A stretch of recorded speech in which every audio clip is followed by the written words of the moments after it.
Hi, St. John's. This is Grace back at this week's Word of the Day.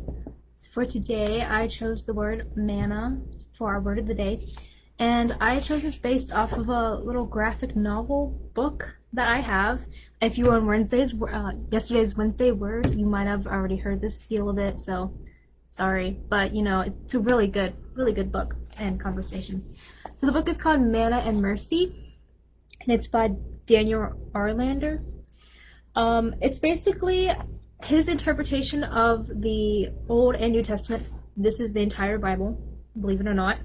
And he reads the Bible through the lens of the Jesus story.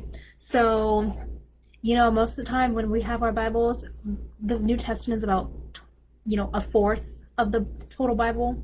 The New Testament in here takes up about over half. So that just gives you an idea.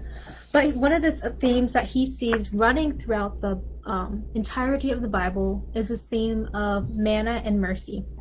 And today we're focusing on manna. So if you remember in Genesis, manna was what God gave to the Israelites when they were in the wilderness and hungry. And God gave the Israelites this manna as a way of showing God's compassion and care for God's people.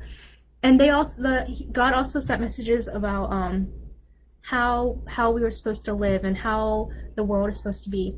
So we know that when the Israelites were collecting manna, they were not supposed to collect more than they needed.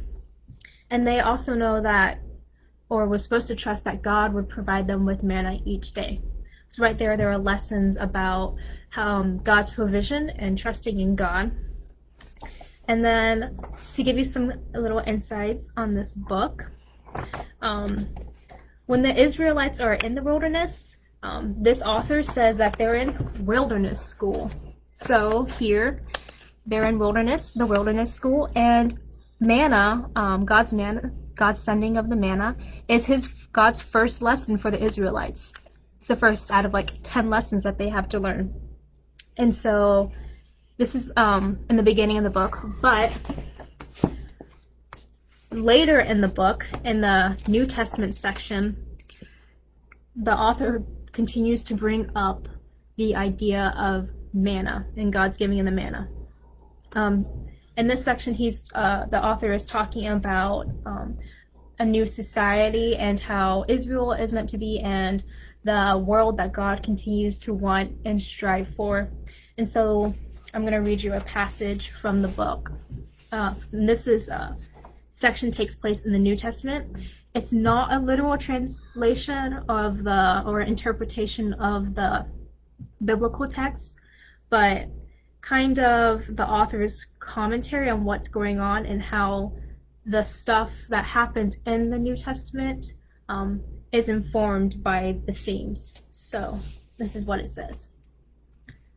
The precious thing was nothing less than a new society, a renewed Israel open to all, a realm of God's extravagant grace, mercy, forgiveness, and compassion, a place where those labeled unworthy or impure are received unconditionally, a world of abundant manna shared by all, a reality worth dropping all other commitments to joyfully receive. Yeah, it's powerful stuff, and that's what the whole book is like. So we really see how this theme of manna is developed throughout the Old and the New Testament, how God continues to care for us and strives to develop a relationship with us and restore that relationship with us, even though we mess up. And in the story of manna, even when the people began to hoard the manna and they took more than they needed, God still worked through them and stayed with the Israelites and provided for them, provided a way back to God's loving arms.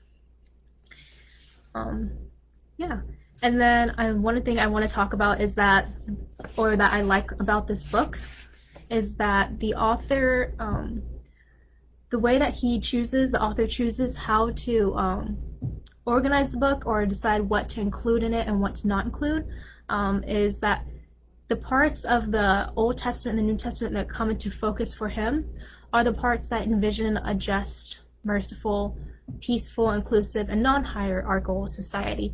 So that's really how he's able to develop the theme of manna.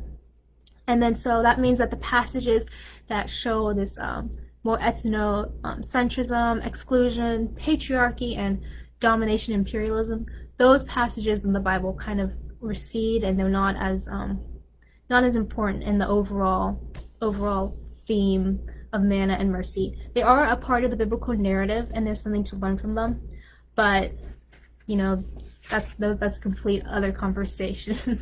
So yeah, that was just today's short little word of the day, manna, and I'd love to hear your guys' thoughts on it. If you've ever thought of how the themes of manna or God's mercy could weave throughout the biblical texts, or if you think of another theme that goes throughout the Bible.